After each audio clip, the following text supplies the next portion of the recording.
So today we'll be talking about The Silent Era by Vanessa Vassar and Cassidy Haley. So a few important filmmaking periods throughout filmmaking history would start from 1895 to 1910. That will be the pioneer era. From 1911 to 1926, the silent era, which will be what we're talking about today. 1927 to 1940, that will be the rise of Hollywood studios. From 1941 to 1954, the golden era is born. From 1955 to 1976 will be a rise in television films and blockbuster movies. From 1977 to the 1990s, the dawn of modern films. And the new millennium, the modern film industry, will be what we are currently in today. So there's quite a few changes over time within film. The first question went from, is the image discernible, to is the image meaningful, after the camera angles were able to get better over time. Directors assumed that the poetics in film were similar to those of stage acting, but they were very wrong. Filmmakers discovered that the unit of a film is the shot, not the scene. Shots can be joined together in any number of combinations to produce whole scenes, and that the scenes can be varied and juxtaposed in parallel in any number of ways to fit the film.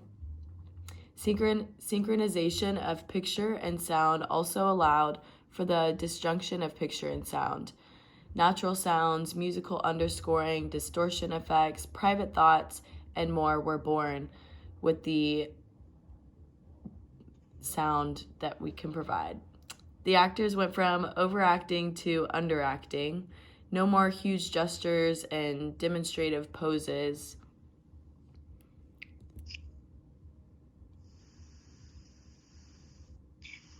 Covering films, Charles Urban had the Charles Urban Trading Company, and he was the creator of British films.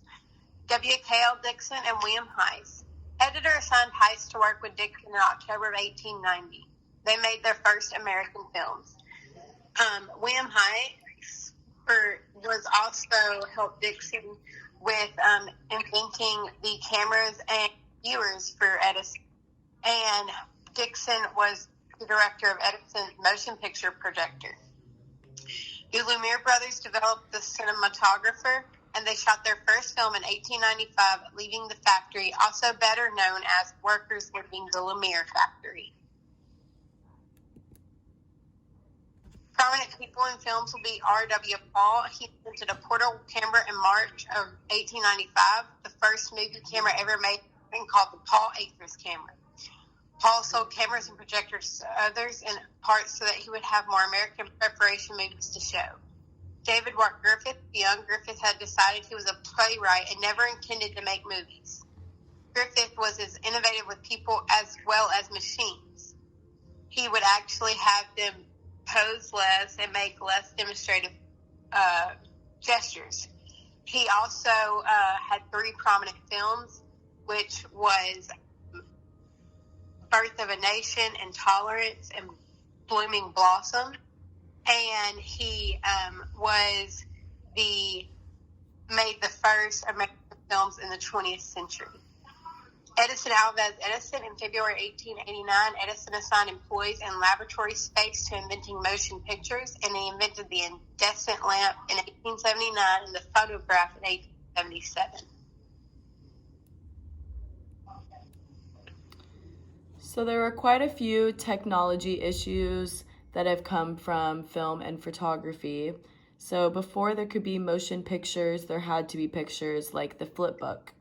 A moving picture was born from the union of the stroboscopic toys and the still photograph.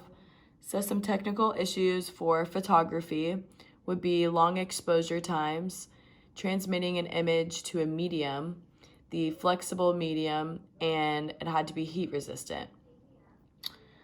So for Fred Ott's sneeze, looking in the eyepiece of a boxy viewer, each woman saw a man who bowed, smiled, and waved his hands to demonstrate natural motion, and gracefully took off his hat, but with every good projection, there are technical issues. Some technical issues include fire and heat, material image clarity, the lenses, the speed and size of the image, the audience, and the viewing. The problem of projecting motion pictures was surprisingly difficult to solve. In fact, early projection attempts produced blurry images, ripped films, fires, and a great deal of noise. After these problems of projection, this produced the magic lantern. Key films would be Fred Sneeze. It was produced in 1891 by Thomas Edison and one of the earliest surviving complete films. 1 Week was produced in 1920 by Eddie Klein and Buster Keaton, and it was a silent comedy. In October, Rising of the Bridges sequence, produced in 1928, by Sergei Eisenstein, and it was montage time.